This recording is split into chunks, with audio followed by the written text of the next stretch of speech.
No, we get along with India very well. मैं जानता हूं व्यक्तिगत रूप से मुझे बहुत बड़ी कीमत चुकानी पड़ेगी। जो लोग इस शंका में थे कि भाई दुनिया के सबसे शक्तिशाली देश अमेरिका से भिड़कर भारत का क्या ही होगा, भारत कैसे अमेरिका से लड़ पाएगा, भाई ट्रंप तो इतने सन की हैं, उनसे किस तरीके से भारत निपट पाएगा। आज सारी शंकाएं खुद डोनाल्ड ट्रंप ने दूर कर दी। डोनाल्ड ट्रंप ने आज जो नया बयान दिया है उसमें हताशा, निराशा, बेबसी, लाचारी ट्रंप को दुनिया जो है वो देख रही है। इस हालत में यह दुनिया के लिए बहुत ही अप्रत्याशित है कि भारत से भिड़कर अमेरिका के राष्ट्रपति की ऐसी हालत हो जाएगी। यह नरेंद्र मोदी की और उनके राज में नए भारत की ताकत है कि भारत को डेली धमकाने वाले ट्रंप अब इस तरह की बातें करने लगे हैं कि दुनिया हैरान है। ट्रंप ने सुबह सुबह 6:30 बजे उठकर अचानक एक फोटो डाली जिसमें नरेंद्र मोदी, पुतिन और जिनपिंग दिख रहे हैं। और यह फोटो डालकर भाई ने क्या लिखा, सुबह 6:30 बजे ट्रंप ने लिखा कि ऐसा लगता है कि हमने भारत और रूस को खो दिया। ट्रंप ने चीन का जिक्र करते हुए कहा कि हमने भारत और रूस को चीन के सबसे गहरे अंधेरे रास्ते पर खो दिया है। ट्रंप ने कहा कि उम्मीद है इन सबका भविष्य लंबा और समृद्ध हो। यानी किसी दिलजले आशिक का नहीं होता कि रात भर नींद नहीं आए, छटपट छटपट थोड़ी देर सोए, उसमें कुछ सपना देखे और उठ के बोले भाई मामला तो गड़बड़ा गया लग रहा है। ट्रंप के ये शब्द वैसे ही लग रहे हैं और पछतावे से भरे दिख रहे हैं। इन शब्दों में ट्रंप की गहरी हताशा है, निराशा है। दुनिया में इन शब्दों की चर्चा हो रही है कि क्या हालत हो गई अमेरिका की और ट्रंप की। साफ दिख रहा है कि मोदी, पुतिन और शी जिनपिंग के साथ आने से डोनाल्ड ट्रंप को बड़ा धक्का लग गया है और इस झटके को बर्दाश्त नहीं कर पा रहा अमेरिका। इसलिए ट्रंप साफ साफ कह रहे हैं कि उन्होंने भारत और रूस को खो दिया। ट्रंप ने ऐसा कहकर इस बात पर भी मुहर लगा दी है कि वर्ल्ड ऑर्डर बदल चुका है और इस बदले वर्ल्ड ऑर्डर की अगुवाई भारत कर रहा है। ट्रंप के इस बयान के भारत के लिए क्या मायने हैं? क्या ट्रंप भारत से सुलह करना चाहते हैं? क्या ट्रंप को अपनी गलती का पूरी तरह से एहसास हो रहा है? ट्रंप के नए बयान के बारे में विस्तार से आपको बताऊंगा। आपको यह भी बताऊंगा कि कैसे पीएम मोदी ने ट्रंप को लाइन पर आने के लिए मजबूर कर दिया। ट्रंप कैसे मोदी की इस कूटनीति के चक्रव्यूह में फंसते चले गए और अकेले पड़ गए। ट्रंप ने ऑपरेशन सिंदूर के दौरान सीज फायर नहीं कराया। क्या ट्रंप ने अब यह खुला मान लिया है? क्या ट्रंप जो है वो भारत से दोस्ती के लिए अपनी लाइन बदल रहे हैं? और क्या नोबेल पीस प्राइज ट्रंप की जगह कहीं मोदी को ना मिल जाए? ये सारी बातें होंगी, लेकिन जो इतना बड़ा धमाका दुनिया में हुआ है उसकी एक झलक देखिए।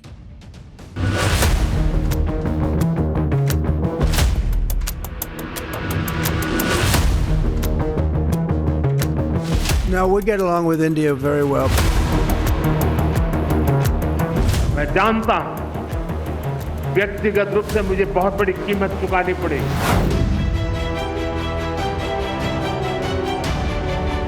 ये मोदी है,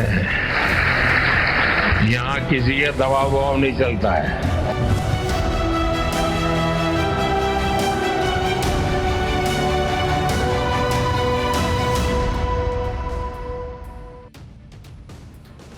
नरेंद्र मोदी ने तो सालों पहले कह दिया था कि भारत, ये नया भारत, नरेंद्र मोदी का भारत, यहां किसी का दबाव नहीं चलता। लेकिन कुछ लोगों को यह बात समझने में समय लगा। डोनाल्ड ट्रंप अब सीधे संकेत दे रहे हैं कि भाई भारत मेरे लिए बहुत इंपॉर्टेंट है, भारत से लड़ झगड़ कर अमेरिका रह नहीं सकता। डोनाल्ड ट्रंप भारत के सामने कैसे पस्त होते दिख रहे हैं, इसे आप इस बात से समझिए कि डोनाल्ड ट्रंप अब इस बात का जिक्र ही नहीं कर रहे कि भारत पाकिस्तान के बीच उन्होंने युद्ध रुकवाया। ट्रंप अब इस बात से पीछे हट रहे हैं कि भारत पाकिस्तान में सीज फायर उन्होंने करवाया है। डोनाल्ड ट्रंप पहले कह रहे थे कि उन्होंने 7 युद्ध रुकवाए, लेकिन अब कहने लगे हैं कि उन्होंने तो 3 युद्ध रुकवाए। और इन 3 युद्ध में एक युद्ध के बारे में ट्रंप ने कहा कि यह तो 31 साल से चल रहा था, दूसरा 34 साल से चल रहा था और तीसरा 37 साल से चल रहा था। इन तीनों युद्ध में ट्रंप ने किसी देश का नाम नहीं लिया, जबकि पहले ट्रंप खुलकर कह रहे थे कि भारत पाकिस्तान के बीच उन्होंने युद्ध रुकवा दिया। और 3 युद्ध की बात कर रहे हैं, तीनों कह रहे हैं कि कोई 31, कोई 34, कोई 37 साल से चल रहा है। यानी ऑपरेशन सिंदूर के वक्त जो सीज फायर हुआ, जो युद्ध रुका, वो डोनाल्ड ट्रंप ने रुकवाया। डोनाल्ड ट्रंप उससे कन्नी काट गए।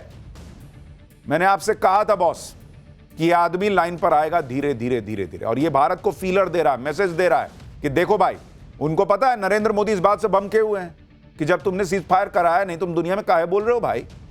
और नरेंद्र मोदी ने मुंह पे बोल दिया था, वो तो न्यूयॉर्क टाइम्स वगैरह सब ने छाप दिया भाई कि ट्रंप चाहते थे कि भाई नोबेल पीस प्राइज मिले। मोदी ने कहा कि तुमने युद्ध रुकवाया ही नहीं।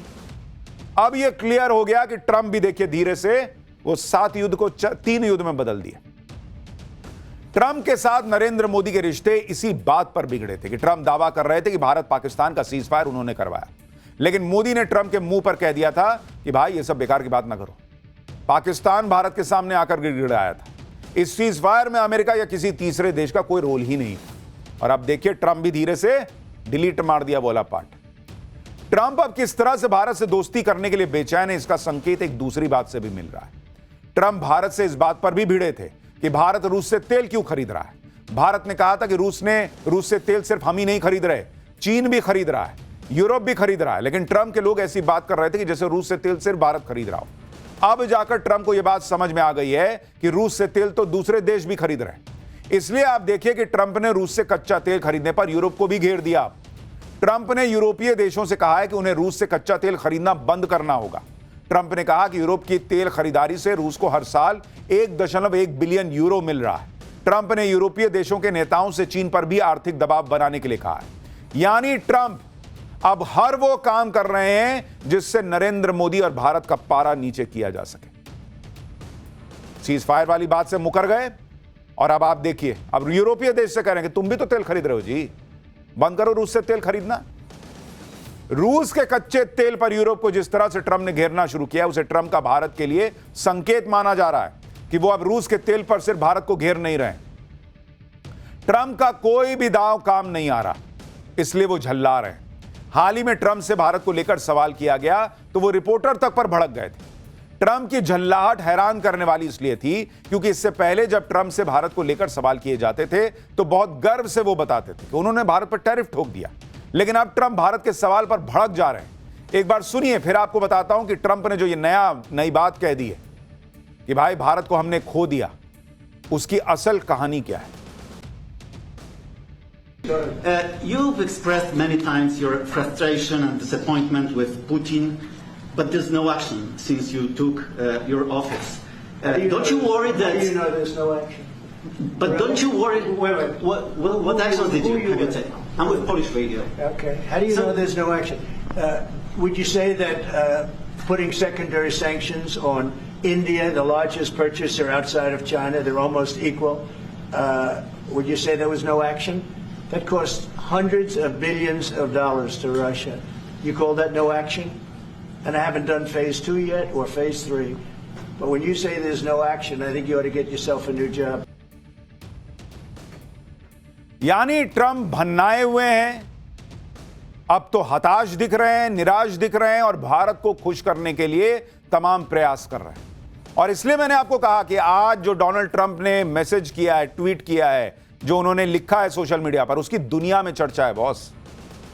और आप एक बार देखिए, मैं आपको फिर से दिखाता हूं डोनाल्ड ट्रंप का यह कहना कि भाई ऐसा लगता है कि हमने चीन के हाथों भारत और रूस को खो दिया। इसके बहुत बड़े मैसेज हैं। मतलब वो ये मान रहे हैं कि भाई भारत गया हाथ से, और वो कह रहे हैं कि चीन के अंधेरे रास्ते में इनका भविष्य ठीक रहे। वो जैसे कॉलेज में नहीं होता है दोस्ती यारी में, कि आपको लगा कि मैं दोस्ती तोड़ दूंगा तो अब तो कोई रहेगा ही नहीं और मैं जिसको जैसे यूज करना चाहूं यूज कर लूंगा। सामने वाला निकला और सब अपना बाइक पे बैठे चल दिए पार्टी मनाने, तो अब वहां से अरे यार दोस्त तू चला गया भाई, अब तो लगता है हमारी दोस्ती भी नहीं रहेगी, एक बार मिल लेता भाई। वैसा वाला हाल हो गया ट्रंप। और ट्रंप इसलिए भन्नाए हुए हैं कि उनका कोई दाव नहीं चल रहा। ट्रंप इसलिए निराश हैं, हताश हैं कि नरेंद्र मोदी के सामने उनका कोई भी पैंतरा नहीं चल रहा। नरेंद्र मोदी ने ऐसा चक्रव्यूह रच दिया कि ट्रंप के सामने कोई रास्ता ही नहीं बच रहा। और आप इस डिप्लोमेसी की धमाके देखिए। ट्रंप के टैरिफ वाले एक्शन के आते ही मोदी ने तय कर लिया कि वो जापान जाएंगे, चीन जाएंगे। पहले नरेंद्र मोदी जापान गए, फिर चीन गए। जापान जाकर मोदी ने अमेरिका के एक बड़े पार्टनर को अपने पाले में लाने का काम किया। फिर मोदी चीन जाकर वर्ल्ड ऑर्डर बदलने में लगे। चीन में मोदी जिनपिंग पुतिन की तस्वीर ही देखकर ट्रंप हताश हुए और उसी से पता चलता है कि वर्ल्ड ऑर्डर अब बदल चुका है, क्योंकि ट्रंप ने जो पोस्ट किया उसमें भी इन तीनों की ही फोटो लगाई। उसमें कोई शहबाज शरीफ थोड़ी लगाया जो पीछे वेटर की तरह खड़ा था। मोदी, जिनपिंग और पुतिन, यही तस्वीर डोनाल्ड ट्रंप को खाई जा रही है, जो हमने आपको पाठशाला में कहा भी था। लेकिन नरेंद्र मोदी यहीं नहीं रुके, एक के बाद एक डिप्लोमेटिक बातचीत जारी रही। चीन से लौटते ही सिंगापुर के साथ बातचीत हुई, फिर अमेरिका के साथ ही यूरोप देशों से बातचीत हुई, यूरोपीय देशों से। आप यह देखिए कि जिस भारत को ट्रंप यूक्रेन युद्ध का दोषी बता रहे थे, उसी भारत के साथ यूरोप के देश ट्रेड डील करने में लगे, जिसे लेकर कल ही यूरोपीय यूनियन की chief Ursula von der Leyen और यूरोपियन काउंसिल के प्रेसिडेंट एंटोनियो कोस्टा की पीएम मोदी के साथ चर्चा हो चुकी है। इन दोनों नेताओं ने पीएम मोदी से फोन पर लंबी बात की। दोनों नेताओं ने फोन पर बात करने की तस्वीर भी शेयर की, जो ट्रंप के लिए भी मैसेज था कि भाई तुम अपने एकदम अकेले पड़ते जा रहे हैं। ट्रंप, पीएम मोदी ने ट्रंप को मैसेज दे दिया कि अगर वो भारत के लिए अमेरिका के मार्केट बंद करेंगे तो भारत 10 दरवाजे खोल लेगा। यूरोपीय यूनियन के नेताओं से बातचीत को लेकर पीएम मोदी ने कहा कि यूरोपियन काउंसिल के प्रेसिडेंट एंटोनियो कोस्टा और यूरोपियन यूनियन की chief Ursula von der Leyen के साथ अच्छी बातचीत हुई है। हमने Bharat European free trade agreement को जल्द पूरा करने और IMEEC यानी India middle east Europe economic corridor को चालू करने की प्रतिबद्धता पर सहमति जता दी। अब आप सोचिए, कहां डोनाल्ड ट्रंप सोच रहे थे कि अमेरिका का बाजार न मिला तो बाप रे बाप भारत का क्या ही होगा। और हमने आपको पाठशाला में बताया था कि नरेंद्र मोदी ने उसी वक्त शुरू कर दिया था यूरोपीय देशों के रास्ते तलाशना कि कहां कहां भारत का सामान जा सकता है। अब यूरोपीय देशों के साथ भी फ्री ट्रेड एग्रीमेंट हो गया, ब्रिटेन से हो ही गया है। भाई भारत के लिए इस वक्त जो कहते हैं ना ये समय है भारत का, वो दिख रहा है। और ऊपर से ये GST रिफॉर्म। पीएम मोदी ने यूरोपियन यूनियन के इन दोनों नेताओं को भारत EU समिट के लिए आने का न्योता भी दिया। पीएम मोदी की यूरोपियन यूनियन के बड़े नेताओं के साथ यह बातचीत ऐसे वक्त में हुई जब 11 सितंबर को यूरोपियन यूनियन के ट्रेड कमिश्नर भारत आने वाले हैं। उनके इस दौरे में भारत और यूरोपियन यूनियन के बीच फ्री ट्रेड एग्रीमेंट पर मुहर लगाने को लेकर चर्चा होने की उम्मीद है। इसके अलावा UK, UAE, ऑस्ट्रेलिया जैसे देश हैं जिनके साथ भारत फ्री ट्रेड एग्रीमेंट कर चुका है, और कई देश और हैं जो भारत के साथ फ्री ट्रेड एग्रीमेंट करना चाहते हैं। तो ये दिख रहा है ट्रंप को कि भाई मेरी तरह तो कोई पैर पटक नहीं रहा, सब तो लाइन लगा दिए भारत के साथ दोस्ती के लिए। तो भाई अब निराश होकर कह रहा है कि चला गया भारत मेरा दोस्त। ट्रंप को एक झटका नोबेल पुरस्कार पर भी लग रहा है। ट्रंप चाहते थे कि वो यूक्रेन युद्ध रुकवाकर नोबेल शांति पुरस्कार ले ले, लेकिन ट्रंप जो सोच रहे थे उसका उल्टा होता दिख रहा है। रूस यूक्रेन युद्ध रुकवाने की जो कोशिशें हो रही हैं उनमें कोई ट्रंप को क्रेडिट दे ही नहीं रहा। उल्टे चाहे यूक्रेन हो, चाहे रूस हो, चाहे यूरोप हो, सब कह रहे हैं कि यूक्रेन युद्ध रोकने में भारत और नरेंद्र मोदी का रोल ज्यादा अहम दिख रहा है। पीएम मोदी से फोन पर बातचीत के बाद यूरोपियन काउंसिल के प्रेसिडेंट ने कह दिया कि रूस को युद्ध खत्म करने और शांति की राह पर लाने के लिए भारत की भूमिका महत्वपूर्ण है। वो यूक्रेन के राष्ट्रपति ज़ेलेंस्की के साथ भारत के निरंतर सहयोग का स्वागत करते हैं, क्योंकि यह युद्ध ग्लोबल सिक्योरिटी और आर्थिक स्थिरता के लिए बड़ी चुनौती है और पूरी दुनिया के लिए बड़ा खतरा है। आप सोचिए बॉस, वो ट्रंप का नाम नहीं ले रहे, कह रहे कि भारत ये सब करके दिखा रहा है। यूक्रेन युद्ध को रुकवाने में भारत को अहम किरदार माना जा रहा है, और ये ट्रंप के लिए सबसे बड़ा झटका नहीं है तो क्या है, जो भाई एकदम इधर से उधर बबुआ रहा था कि भाई कोई दे दो, नोबेल पुरस्कार दे दो। ला, युद्ध तो रुका नहीं। पुतिन मोदी के साथ कार में जा रहे हैं, कह रहे हैं ब्रीफ किया है कि भाई क्या हुआ था ट्रंप से बातचीत। बार बार वो फोन कर रहे हैं, बार बार ज़ेलेंस्की फोन कर रहा है। उधर से यूरोपीय यूनियन कह रहा है कि भाई मोदी और इंडिया ही अहम दिख रहे हैं जो युद्ध में कुछ करवा सकते हैं, रुकवा सकते हैं। सोचिए ट्रंप को भाई लो बीपी ना हो जाए। आप ये भी देखिए कि यूरोपियन यूनियन के प्रेसिडेंट का यह बयान पेरिस से आया है, जहां यूक्रेन युद्ध रोकने के लिए सारे नेता बात कर रहे थे। उसी मीटिंग के बीच में यूरोपियन यूनियन की प्रेसिडेंट ने पीएम मोदी को फोन कर दिया। सिर्फ यूरोपियन यूनियन के देश ही नहीं बल्कि खुद यूक्रेन और रूस ये मान चुके हैं कि मोदी ही वो नेता हैं जो इस युद्ध को रोकने में अहम भूमिका निभा सकते हैं। अमेरिका यह नैरेटिव बना रहा था कि यूक्रेन युद्ध असल में पुतिन का नहीं, मोदी का युद्ध है, भारत का युद्ध है। लेकिन पुतिन ने कह दिया था कि भारत तो युद्ध रोकने का काम कर रहा है। हाल ही में पुतिन ने यह कहा कि वो यूक्रेन युद्ध का समाधान निकालने में भारत और चीन की भूमिका और उनके प्रयासों की प्रशंसा करते हैं। ट्रंप के तेवर इसलिए भी नरम पड़ रहे हैं क्योंकि भारत के साथ पूरी दुनिया खड़ी होती जा रही है। भाई को लग गया कि ऐसा ना हो कि नोबेल का मोदी को ना मिल जाए। भारत उस नोबेल के चक्कर में नहीं है भाई ग्लोबल, भारत ग्लोबल की बात कर रहा है, नोबेल की बात नहीं कर रहा है खाली। ट्रंप ने भारत की इकोनॉमी को डेड कहा, भारत पर टैरिफ लगाया, खूब बयानबाजी की। इस पर पुतिन ने ट्रंप को बुरी तरह से हड़का दिया। पुतिन ने दो टूक कह दिया कि कोई भी देश भारत के साथ ऐसे बात नहीं कर सकता जैसे ट्रंप टैरिफ को लेकर करना चाह रहे हैं। पुतिन ने आगे कहा कि ट्रंप भारत को टैरिफ के नाम पर धमकाना बंद कर दें, क्योंकि भारत उनकी धमकी से डरने वाला नहीं है। पुतिन ने यह भी कहा कि भारत और चीन दुनिया की शक्तिशाली अर्थव्यवस्थाएं हैं और दोनों देशों की आबादी करीब 150 करोड़ है। दुनिया का कोई भी देश इन्हें सजा देने की बात नहीं कर सकता। यही नहीं, पुतिन ने यह भी कहा कि टैरिफ को लेकर ट्रंप की बयानबाजी अमेरिका की पुरानी सोच को दिखाती है। ट्रंप को समझना होगा कि कॉलोनियल एरा अब खत्म हो चुका है और ट्रंप अपने पार्टनर्स के साथ बात करते समय उस दौर के शब्दों का इस्तेमाल नहीं कर सकते। आगे पुतिन ट्रंप को यह भी नसीहत देते दिखे कि वो टैरिफ और जुर्माने का दबाव डालकर भारत जैसे देशों को झुकाने की कोशिश ना करें, क्योंकि मुश्किल इतिहास का दौर देख चुके देश के नेतृत्व को कमजोर समझने की कोशिश करना बड़ी भूल है। इसीलिए भाई ने लिखा ना कि भारत और रूस दोनों गए, क्योंकि भारत तो सुन नहीं रहा अमेरिका की और रूस भारत की तरफ से सुना दे रहा है कि क्या बोल रहे हो जी तुम। भारत ये सब नहीं सुनेगा। जब से ट्रंप ने भारत पर टैरिफ लगाया है तब से ही अमेरिका में कई एक्सपर्ट ट्रंप को चेता भी रहे कि भाई तुम बहुत बड़ी गलती कर रहे हो भारत से भिड़। तब ट्रंप ने किसी की तो सुनी नहीं। उनको तो सनक थी कि भाई मैंने बोल दिया, ऐसा होगा कैसे। आदत नहीं है ना, ज्यादातर देश ऐसे ही लाइन पर थे। वो तो भारत खड़ा हो गया कि अच्छा ऐसा होगा, नहीं चलेगा। तब भाई को धीरे धीरे धीरे समझ में आया कि अरे यार ये तो पूरा गेम पलट दिया नरेंद्र मोदी और भारत ने। उनके करीबी भारत को हर दिन टारगेट करने में लगे हुए थे। जब रिश्ते बहुत बिगड़ गए तब ट्रंप को अब समझ में आया कि ये तो यू टर्न मारने लायक भी रास्ता नहीं दिख रहा, बहुत आगे जाके एकदम एक्सप्रेसवे से मुड़ के आना पड़ेगा। अब अमेरिका में कई एक्सपर्ट कह रहे हैं कि ट्रंप ने बहुत देर कर दी। एक्सपर्ट का मानना है कि ट्रंप अब भारत से रिश्ते सुधार भी लें, लेकिन भारत का विश्वास खो चुके हैं और इसीलिए ट्रंप ने भी लिखा। उनको भी अंदर ही अंदर तो समझ में आ रहा है ना कि मैंने तो जैसे कटप्पा ने बाहुबली को पीछे से मार दिया तो वही हाल कर दिया, एकदम छुरा मार दिया। तो भारत दोस्ती कर लेगा, ठीक है भाई। दुनिया में ग्लोबल ऑर्डर में ना कोई परमानेंट दोस्त है ना कोई परमानेंट दुश्मन है। भारत अपना हित देख रहा है, लेकिन जो एक ट्रस्ट होता है उसमें तुमने चाकू मार दिया। उस विश्वास को अब अमेरिका फिर हासिल नहीं कर पाएगा। आज ही अमेरिका के एक बड़े अखबार वॉशिंगटन पोस्ट ने ट्रंप की नीतियों पर खूब सुनाया उनको। उसने लिखा कि टैरिफ कड़वी बयानबाजी की वजह से जो बड़े और अहम देश हैं वो अमेरिका से दूर जा रहे हैं। यह आधुनिक विदेश नीति का सबसे बड़ा आत्मघाती गोल हो सकता है, सेल्फ गोल। वॉशिंगटन पोस्ट ने कहा कि इस हफ्ते दुनिया में जो हुआ वो ट्रंप की विदेश नीति का फेलियर है। भारत कभी अमेरिका के साथ हुआ करता था, अब वो अमेरिका से दूर जा रहा है।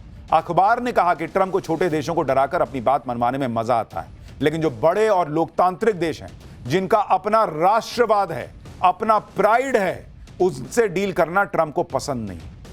और भारत इस दुनिया का सबसे बड़ा लोकतंत्र है बॉस। राहुल गांधी भले विदेश में जाके कह दें कि यहां कुछ नहीं बचा, उससे नहीं ना होगा। दुनिया मानती है बॉस कि भारत दुनिया का सबसे बड़ा लोकतंत्र है। वॉशिंगटन पोस्ट लिख रहा है कि भारत का अपना राष्ट्रवाद है, अपना प्राइड है, और नरेंद्र मोदी उस प्राइड को बचाने की लड़ाई लड़ रहे हैं कि कोई भी आके कोहनी मार के चला जाएगा, ऐसा नहीं चलेगा बॉस। हमने आपको 2 दिन पहले ही बताया था कि भारत पर ट्रंप को यू टर्न लेना ही पड़ेगा। आज ले, 2 महीने बाद ले, 6 महीने बाद ले, ये भाई रास्ता बदलेगा। क्योंकि जिस मकसद से ट्रंप भारत से भिड़ रहे थे वो पूरा हुआ ही नहीं। पीएम मोदी ने ट्रंप की हर चाल फेल कर दी। दूसरी तरफ पीएम मोदी ने ट्रंप को ऐसा ट्रेलर दिखाया कि ट्रंप अब सरेंडर मोड में। 2 दिन पहले ही पीएम मोदी ने जीएसटी रिफॉर्म को लेकर बड़ा फैसला लागू कर दिया। यह भारत की इकोनॉमी को डेड बताने वाले ट्रंप को सीधा मैसेज था कि भारत खुद की रफ्तार बढ़ाने में लगा है, वो किसी का मोहताज नहीं। तुम मत सोचो कि हम तुम्हारे वो दोस्त हैं कि तुम बाइक पर बैठाओगे तभी ट्यूशन जाएंगे। अरे भैया तुम बैठे रहो, हम अपनी बाइक बना लेंगे और उससे चले जाएंगे वाला हिसाब है भारत का। पीएम मोदी ने जिस तरह से भारत की इकोनॉमी को रॉकेट बनाया हुआ है, जीडीपी ग्रोथ को करीब 8% तक पहुंचा के रखा हुआ है, उससे भी अमेरिका को यह मैसेज चला गया कि भारत जैसी उभरती अर्थव्यवस्था को टैरिफ के दम पे झुकाया नहीं जा सकता। ट्रंप ने भारत पर टैरिफ लगाया तो पीएम मोदी ने साफ मैसेज दे दिया था कि जो नुकसान होगा देख लेंगे बॉस, लेकिन अमेरिका के आगे नहीं झुकेंगे, क्योंकि एक बार झुकिएगा ना तो ये फिर करेगा। और इन लोगों को लगता है कि भारत गुलामी सहा है इतने साल, तो जो बोलेंगे सो करेगा। अरे जाओ, गुलामी सहली, अब ना सहते हम। ट्रंप ने भारत पर टैरिफ लगाया तो पीएम मोदी इससे डर नहीं गए, ना पैनिक मोड में आए, बल्कि पीएम मोदी ने भारत के प्रोडक्ट्स के लिए दूसरे बाजार की तलाश तेज कर दी। ट्रंप अंतर्राष्ट्रीय लेवल पर भारत को अलग थलग करने की कोशिश में थे। यूक्रेन युद्ध का दोष भारत पर लगाने लगे, यूरोप को भारत के खिलाफ भड़का रहे थे, लेकिन पीएम मोदी ने पूरा गेम पलट दिया। यूरोप तक भारत के समर्थन में आ गया। मोदी सरकार के मंत्री अलग अलग जगह जाके विदेशी चैनलों पर बैठ के बताने लगे कि ये तो झुट्टा है, ऐसे ऐसे बोल रहा है। ये देखो ना, खुद नहीं खरीदता है, यूरोप नहीं खरीद रहा है रूस से तेल। पूरा प्रोपेगेंडा इनका उड़ा दिया, धज्जियां उड़ा दी। इतना ही नहीं, भारत को अलग थलग करने में लगे ट्रंप को पीएम मोदी ने क्वाड में अलग थलग कर दिया। जापान और ऑस्ट्रेलिया भी ट्रंप की टैरिफ वॉर के खिलाफ भारत के साथ खड़े दिखने लगे। यानी ट्रंप ने हर तिकड़म करके देख ली, लेकिन वो मोदी को झुका नहीं पाए, भारत को दबा नहीं पाए। जब अमेरिका को यह लग गया कि भाई मोदी के रहते तो भारत का कुछ बिगाड़ना बड़ा मुश्किल है, तो अब ट्रंप जो है वो टोन डाउन हो रहा है। और सिर्फ टोन डाउन नहीं हो रहे हैं, वो दिल जले आशिक टाइप बिहेव कर रहे हैं कि भाई मेरा दोस्त तो चला गया मेरा दोस्त रूस और भारत। ऐसा सुबह 6:30 बजे उठ के लिख रहे हैं। सोचिए, रात में लग रहा है सपने में देखे होंगे यही फोटो। डोनाल्ड ट्रंप के नए बयान पर आज विदेश मंत्रालय से भी सवाल किया गया कि भाई डोनाल्ड ट्रंप तो कह रहे हैं भारत चला गया। विदेश मंत्रालय ने क्या कहा पता है? No comment. और ट्रंप के दर्द पर और नमक छिड़क दिया। सुनिए एक बार। Regarding the post, I have no comments to offer on this post at this point. मधु, ये आपका सवाल भी इस पे था, तो इस पे हमारे पास अभी टिप्पणी करने के लिए कुछ नहीं है। यानी जैसे दोस्ती में नहीं होता है कि आदमी सोचता है कि मैसेज भेजूंगा कुछ तो भाई रिप्लाई लिखेगा, फोन काट दिया। मैसेज में रीड का साइन आ गया, नीला नीला टिक, लेकिन रिप्लाई ये नहीं गया भारत का। No comment. अब और उछलो। ट्रंप के बयान पर विदेश मंत्रालय ने कोई प्रतिक्रिया ही नहीं दी। कूटनीति की अपनी कुछ मजबूरियां भी हो सकती हैं, लेकिन सोशल मीडिया पर लोग ट्रंप के नए बयान को लेकर बहुत सी बातें कर रहे हैं। कोई कह रहा है कि ट्रंप ने भारत को खो दिया तो क्या हुआ, super power, fastest growing Pakistan तो है ना तुम्हारे साथ। कोई कह रहा है कि ट्रंप ने खुद ही भारत से दुश्मनी ले ली, भारत को दूर कर दिया, भारत को खोने का गम मना रहा है। लोग कह रहे हैं कि ट्रंप ने तो भारत को उसी दिन खो दिया था जब वो व्हाइट हाउस में मुनीर को लंच करवा रहे थे। खुद ट्रंप ने भारत जैसे मजबूत पार्टनर की जगह कंगाल पाकिस्तान को चुना, तो फिर अब पांव पटकने से क्या फायदा। लोग ये भी कह रहे हैं कि रूस तो पहले भी अमेरिका के साथ नहीं था, तो रूस को चीन के हाथों खोने की बात कहां से आ गई। रूस और चीन तो पहले से ही साथ थे। लेकिन अकेले भारत के बारे में लिखने में लग रहा होगा कि ज्यादा एकदम डायरेक्ट हो जाएगा कि मैं मरा जा रहा हूं भारत के लिए, तो भारत और रूस दोनों लिख दिया भाई कि दोनों को खो दिया। अरे रूस कौन सा तुम्हारे लिए एकदम बहुत बिछा जा रहा था। डोनाल्ड ट्रंप का यह पछतावा डिप्लोमेटिक भी है और पर्सनल भी, क्योंकि ट्रंप ने भारत से रिश्ते तो बिगाड़ लिए, मोदी जैसा दोस्त भी गवा दिया। ट्रंप को इस बात का एहसास तब हो गया होगा जब उन्होंने मोदी और पुतिन का याराना देखा होगा। मोदी, पुतिन, जिनपिंग की इस तिकड़ी को बार बार देखकर ट्रंप को यही लग रहा होगा कि इन तस्वीरों में जिनपिंग की जगह वो भी हो सकते थे। इसलिए ट्रंप ऐसा पोस्ट कर रहे हैं जिसमें उनका दर्द दिख रहा है। डोनाल्ड ट्रंप को इस बात की भी पीड़ा हो रही होगी। इधर तो पीएम मोदी जिनपिंग से मिल रहे हैं, पुतिन के साथ कार में घूम रहे हैं, लेकिन ट्रंप का फोन ही नहीं उठा रहे। मोदी की नाराजगी कितनी भारी पड़ सकती है, शायद अमेरिकी राष्ट्रपति को अब धीरे धीरे समझ में आ रहा है। यहां भारत में कुछ लोग थे कि मोदी जी गए, उधर जाके हंस रहे हैं, क्या हो रहा है भाई। वही हंसी देख के उधर आग लगी हुई है। ट्रंप ने सोचा था कि वो नरेंद्र मोदी से भिड़ जाएंगे तो फिर अमेरिका के सामने भारत को कौन पूछेगा, लेकिन यहां तो पूरा ग्लोबल ऑर्डर ही नरेंद्र मोदी ने बदल दिया। कोई देश ऐसा नहीं जो भारत से दोस्ती ना करना चाह रहा। तो यहां यूरोपीय यूनियन जो है वो फ्री ट्रेड तक पहुंच गई है बातचीत। दूसरी तरफ भारत ने इंडो पैसिफिक रीजन में स्ट्रैटेजिक पार्टनरशिप मजबूत करने का प्लान एक्टिवेट कर दिया है, जिसको लेकर पहले पीएम मोदी ने सिंगापुर के पीएम से मुलाकात की, जो भारत के दौरे पर आए हैं। पहलगाम आतंकी हमले पर भारत के साथ खड़े होने के लिए उनका आभार जताया और दोनों देशों के बीच 5 बड़ी डील भी हुई। और फिर एनएसए अजीत डोभाल की भी सिंगापुर के पीएम के साथ बैठक हुई। दोनों ने हाल में हुई घटनाओं के बीच इंडो पैसिफिक रीजन में सुरक्षित ट्रेड के उपायों पर चर्चा भी की। अब यह समझना भी जरूरी है कि ट्रंप के टैरिफ वॉर के बीच सिंगापुर के पीएम को भारत का जो ये भारत दौरा है उसको इतना अहम क्यों माना जा रहा है। दरअसल भारत दुनिया की ट्रेड लाइफलाइन मानी जाने वाली मलक्का स्ट्रेट में पेट्रोलिंग की तैयारी पूरी कर चुका है, जो सिंगापुर के पास से गुजरती है। मलक्का स्ट्रेट वो जगह है जहां से दुनिया का करीब 40% कच्चा तेल और कार्गो शिप गुजरते हैं। मलक्का स्ट्रेट हिंद महासागर को प्रशांत महासागर से जोड़ती है। सिंगापुर ने मलक्का स्ट्रेट को लेकर भारत की पहल का खुलकर समर्थन किया है और सिंगापुर ने यह तक कह दिया है कि मलक्का स्ट्रेट में भारत की मौजूदगी पूरे इंडो पैसिफिक रीजन को सुरक्षित रखेगी। सिंगापुर के इस बयान को भारत की बड़ी स्ट्रैटेजिक जीत भी माना जा रहा है। नरेंद्र मोदी तो बाकी देशों से दोस्ती मजबूत करने में लगे। उधर ट्रंप कैसे अपने पुराने और भरोसेमंद दोस्तों से अलग थलग पड़ते जा रहे हैं, उसकी झलक व्हाइट हाउस में हुए डिनर में भी दिखी। ट्रंप ने व्हाइट हाउस में टॉप टेक्नोलॉजी कंपनीज के सीईओ को डिनर पर बुलाया, लेकिन इनमें एक बड़ा नाम गायब था। कभी ट्रंप के बेहद करीबी माने जाने वाले और राष्ट्रपति पद के चुनाव में ट्रंप के लिए खुलकर कैंपेन करने वाले, पानी की तरफ पैसा बहाने वाले एलन मस्क इस डिनर से नदारद रहे। ट्रंप के डिनर में मेटा के मार्क ज़करबर्ग, माइक्रोसॉफ्ट के फाउंडर बिल गेट्स और सीईओ सत्या नडेला, एप्पल के टिम कुक और ओपन एआई के सैम ऑल्टमैन जैसे दिग्गज सीईओ शामिल हुए। लेकिन मस्क भाई साहब वहां नहीं गए। मस्क नहीं पहुंचे तो इस पर चर्चा ने जोर पकड़ लिया कि उन्हें ट्रंप ने न्योता ही नहीं दिया क्या, जिसके बाद खुद एलन मस्क ने पहले ही कह दिया था कि उन्हें न्योता मिला है लेकिन वो नहीं जाएंगे, क्योंकि मस्क भी अब शायद समझ चुके हैं कि ट्रंप को दोस्ती नहीं बल्कि अपने शर्तों पर होने वाली बिजनेस डील के रिलेशन को लेकर ही उनका ध्यान रहता है। टैरिफ वॉर पर अपने ही घर में घिर चुके ट्रंप डिनर में भी यही साबित करने में जुटे रहे कि वो दुनिया के दूसरे देशों से नहीं बल्कि अपने देश की कंपनियों से भी बिजनेस डील करने में जुटे। तो भैया ग्लोबल ऑर्डर तो बदल रहा है, लेकिन भारत इस ग्लोबल ऑर्डर में भी मजबूती से ऊपर जाता दिख रहा है, अपनी शर्तों पर चलता दिख रहा है, प्रगति करता दिख रहा है। लेकिन नरेंद्र मोदी तो रिफॉर्म कर रहे हैं, राहुल गांधी क्या कर रहे हैं?